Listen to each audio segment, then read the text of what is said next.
The direct shear test is a test that is utilized for determining the shear strength of the soil, especially sands and silty sands. Sometimes you can use some clays in here, but this is often a test that is utilized for sands, and we'll talk about that here in a minute. But this is one of the many types of laboratory tests that is designed to determine the shear strength of soil. Um, and it does have some flaws, and we'll talk about that as well. But for the most part, it gives us some pretty good data. And you can see a picture of me here, and you'll see the video of this later on. All right, so our learning objectives for this video is going to be to identify Mohr circle as it relates to changing stresses. Then, based on that, we'll be able to plot the failure envelope of a particular soil that's being tested. And then we'll demonstrate and compute the shear strength of soil using the direct shear device, actually using the data from the direct shear device. And then, of course, a video will follow showing the actual experimentation. And something to think about before we get started is what would be a simple way to determine the shear strength of soil in the laboratory? We talked in class about the fact that we have a relationship between just a standard block on a table or a book on a table that can be moved from a shearing perspective to break the frictional forces that exist between the surface of the book and the table or anything else. We can relate that directly to the laboratory experiment that will be utilized in this video and this presentation, because what we have here is a shearing stress that's being applied laterally to a sample, with a sample having a normal stress on it as well, or a vertical stress on it, that would simulate stresses that the soil sample would experience if it were in the field beneath the surface. So to recap what shear strength really is, it is the resistance of shearing. Normal stresses are applied and then increased, and then shearing can occur within a soil structure. It obviously measures that resistance as the displacement of those individual particles start to take shape and place. Shear strength in soils is obviously, especially these types of soils, but in all soils, it's really the interaction of those particles and how they slip and roll past each other, how they break that frictional space bonding between them, and it can have cohesive strength as well. Most of the time for this type of test, however, it does not. And then shear failure occurs when the stresses between the particles are such that they begin to slide and roll past each other to a point where a slip surface is generated and failure does occur.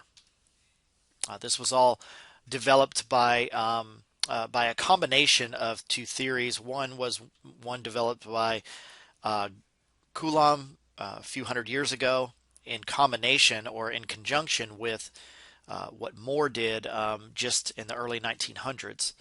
To relate those two theories, we get this concept that material, soils included, fail because of this combination of normal stress and shear stress, not from just maximum normal or maximum shear stress that generates these principal stress concepts that we utilize in class. Well, in looking at that and plotting them on a Mohr-Coulomb plot, which, just to refresh ourselves, is the shear stresses, which is in the vertical axis, and the normal stresses, or the vertical stresses, which are in the horizontal axis. A failure envelope can be generated, which is a combination of the frictional force and the cohesive force, as plotted on this Mohr-Coulomb plot. That failure envelope shows that the soil can behave in a range below that envelope without failure. But once that soil is stressed at some combination of shear and normal stress, to a point where the stress combination hits that failure envelope, failure does occur. In order for us to identify that, we look at strength as a combination of cohesion, which is your shear vertical axis. It's your shear vertical axis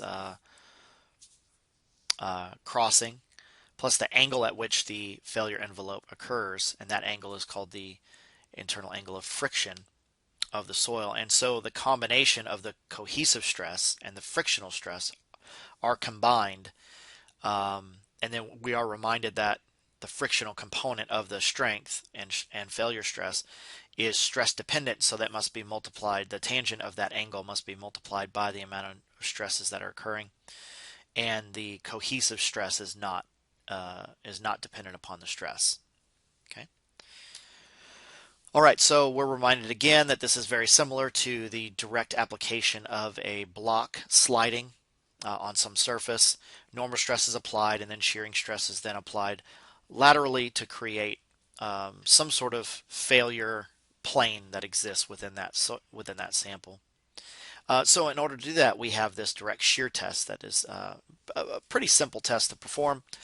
Um, it's it's obviously very quick, very inexpensive. When you compare that to the triaxial shearing test, which we'll talk about later, um, this is it does have some inaccuracies, some errors to it, mostly because the shear plane that is going to be created is fairly predetermined. It doesn't, the soil sample, meaning the soil sample does not fail at its weakest failure plane. And then oftentimes, because we have a steel box that's moving the soil around, we do have stress concentrations on either end, which can cause some inaccuracies in the final data as well. Most of the time, this test is performed on non-cohesive soils, and it can be dry or in a wet state, but typically this is performed on sand, and often remolded sand, which is the experiment you'll see in this video. And it will follow the ASTM D3080 procedure. So a little more detail. We have an image here of a soil sample inside a shear box, we call it. That shear box is split in half right along the center of that soil sample. The soil sample has a porous stone on the top and the bottom, and it is loaded with a loading bar normally, or in the axial sense, downward to simulate the environment that the soil would potentially be located in. And then once consolidation is complete, which in a non-cohesive soil would be fairly instantaneous, then a shearing force is applied to one half of the shear box. The other half of the shear box is made stationary, and there's a measurement of the force and a measurement of the lateral displacement that occurs during that test. Okay, and when failure occurs, the shear force begins to drop, and the sample begins to move much more quickly. So as a result, the normal forces and the shear forces are recorded, and the normal stress and shear stress is calculated. The shear stress and shear displacement, you can see on the bottom left side of the slide, shows the potential curve that could take, that the data could generate from this type of test. If it's looser soils, we will not have that peak stress. More dense soils do peak and then drop.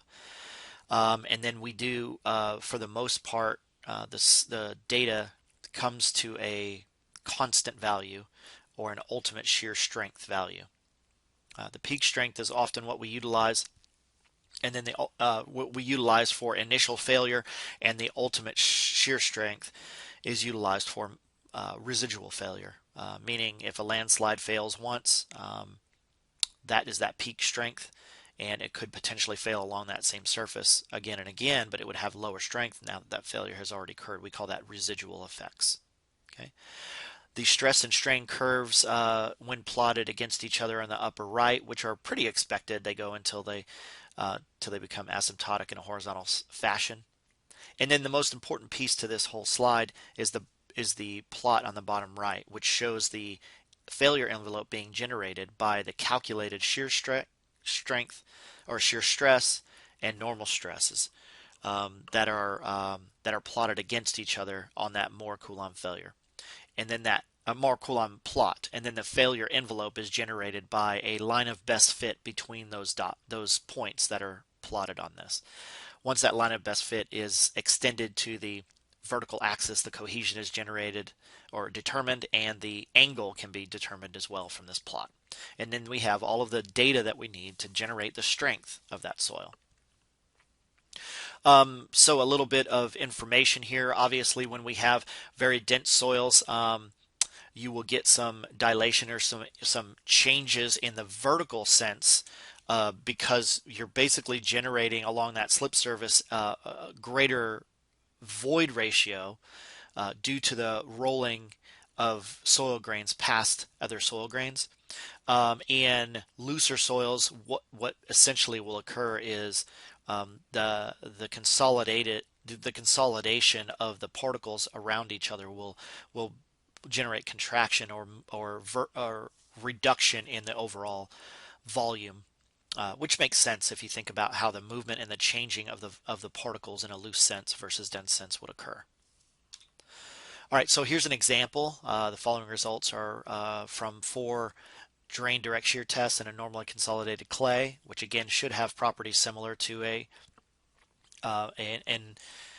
drained sand material. So you have a sample. It looks like this one's a square sample, so it's 60 millimeter by 60 millimeter, 30 millimeter high. Each test has an increase in normal stress, which has a subsequent increase in shear stress, but that's what's measured. The normal stress is determined and placed onto the soil. The shear stress is measured from the test. So if you were to plot the data, just like we looked at in previous slides, you would get a plot that looks similar to this, where you have your 4 points of your normal versus shear stress. Put a line of best fit that's extended through the vertical axis, and you can see that it's very close to 0, which means the cohesion is very small, and then you have an effective friction angle of 37.8 degrees. So now we'll get to the experimentation. All right, so we start with the shear box. The shear box right now is in pieces on the table with your notebook, and this is going to be a bulk sample or a loose sample that's in that bowl. We're going to weigh that bowl ahead of time, get the information from it. That way we can start to make our sample in our shear box. There's a top half and a bottom half to the shear box. That's the bottom base plate. Notice the grooves in it that allows water to transfer in and out of the sample. That is not porous in nature. That's just a steel plate with grooves on it. That's put in the bottom half of the shear box. The top half has these 4 nylon tip screws. What we will do before we shear it is elevate that slightly with those nylon tip screws to reduce the friction between the top and bottom half of the shear box. So only the soil is really measured as far as friction is concerned. And you want to place this in the right location. There's a little X that marks the top and bottom half of the shear box together. So once that is put into place, there are 2 locking screws that lock the top and bottom half together, at least for sample preparation and consolidation. And those are removed before the shearing actually takes place, obviously, or it wouldn't shear very well. So those locking screws are put in. Then it's time to put one of the porous stones in. I'm showing you the holes there at the base plate that allows water again to flow in and out of the sample freely. Those are porous discs that are made of brass, and they need to be cleaned off. And we also know the measurement of those, the thickness and measurement of those as well. And I'll show you that for understanding the height of the sample. So next, once you get a porous stone or 2 in, then you measure the diameter of the sample, of what it's going to be. Now you do this with a remolded sample that's going to be made inside that mold. If you have a pre-made sample from a Shelby tube or another device, you would just measure the actual sample itself. And then, so once you get the diameter, we do it in 3 spots, take an average. Then we get the height measurement from the top of the shear box down to the bottom, and we'll be able to, what we're going to do is pour a remolded sample into there using this cone. And the reason we use the cone and is because we don't want to lose any sample, because we measured that bulk sample beforehand. We're going to measure it afterwards so we can get a weight of the actual sample that's used in the shear box. So pour that in there and then shake that down to where it's nice and flat. You want to do it in a couple different layers. Sometimes you'll want to apply compactive effort to it. Depends on your application. For this, we're just going to use a dry, loose, poorly graded sand. So it's pretty simple. We can just vibrate it down to a point where you get about half the sample is below the difference between the shear box and half the sample is above. The next piece here is to put another one of the pour stones on the top, and you have to know the thickness of those pour stones so you can understand what the thickness of your actual layer is. So once you get that pour stone in place, and this is what I'm doing now, is just making sure it's nice and vibrated in. Then I take a measurement again from the top of the shear box down, and then I can subtract that measurement from the overall measurement that we took earlier, plus the thickness of that top shear or that top porous disc, and now I know the thickness of the layer. Well, this is the machine now. This is the direct shear device. That shear box we just loaded with our sample is placed into what we call the water bath. The water bath is actually on some wheels, and it flows back and forth from the left to the right in this picture. And so once we have that in place, we want to secure the lever. The lever is where the weight is going to be. We put a preload weight on it just to keep it on that loading screw, but it is not the weight is not felt by the sample.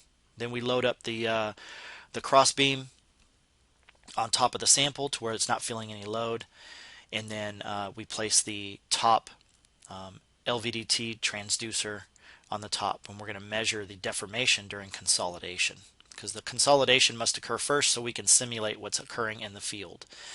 Next, I'm pointing to the lever that comes out of the shear box, and that forces the water bath to the right in this picture, and there is a gooseneck that is attached to the shear box that keeps the top half stationary. The bottom half is attached to the water bath. Water bath moves, the top half stays stationary, and that is connected to an S-type load cell that measures the amount of force. There's also a horizontal transducer there too. So now I'm looking at putting a weight on that hanger. That hanger is a lever. That is a 10-to-1 ratio, so whatever load is placed on that hanger applies 10 times the amount of load onto the sample.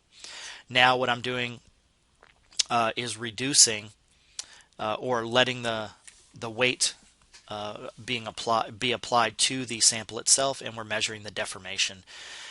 And all of this is being acquired through a data acquisition unit and shown on this software screen right here. That is just deformation versus time, square root of time, in fact. On the left plot, the right plot is vertical deformation versus log of time. Once you have that, we do a determination of the T90 and D90 for the measurement of how fast, what the rate of shearing is going to be. That's entered into the computer system and on the shear box itself, so we know what rate the device will be sheared. Then we remove the locking pins that we placed in, and we push down or screw down the nylon tip screws to reduce the friction. Once the computer is ready to go, we hit run, and now we see what this plot here is. It's force versus horizontal displacement, and that's essentially it should look like a stress strain curve. You can see it's already peaked, and so it's going to fall and then eventually get to be asymptotic, or where we get an ultimate amount of force that's being applied. That's our residual effects. The one on the left is a vertical versus horizontal displacement plot that shows the amount of movement in the entire sample from a vertical sense as the shear box is moved horizontally. And now we've hit our asymptotic on the right side, and so we can go ahead and stop that. And you can see from this image right here, the top half of the shear box has moved about a 1/4 of an inch over. Now we show in the computer screen some moisture measurements that are required for the moisture content of the soil sample, and this proper specific gravity of the soil sample if you've measured that. It's just showing some of the computer screens that go along with that. Then we save all of that data, and then we start over, because what we want to do is double now the amount of stress that's being applied to the sample. We do that here. We have a whole new sample. We take the shear box out, whole new sample, put it back in, and now this is the double the amount of load in pounds that we put on. And you'll see me do that right here. We put one plate on last test. Now we're going to have a whole new sample, which is the same material, but it has 2 plates on this time, which doubles the amount of load. We do the test again. As you can see from this plot here, we're getting similar results here. It's going to increase, crest out, it's going to have a crest and then become asymptotic again. But the amount of shear strength or shear resistance to the soil is increased because the amount of normal stress being applied has increased as well. Okay. Eventually this becomes asymptotic, as you can see here. We go ahead and end, and now the computer program plots the 2 points from these tests to show us what the Moore Coulomb failure criterion looks like. There's the envelope there, the red line connecting those 2 dots that are the normal versus shear stress, and that line is reverted back all the way to the vertical axis, and the 2 pieces of information are there on the right side of the screen. We have about 4.4 psi of cohesion and about 32.7 degrees friction angle. And then so we can plot all of that together on one screen, and you can see you get all of the information calculated there.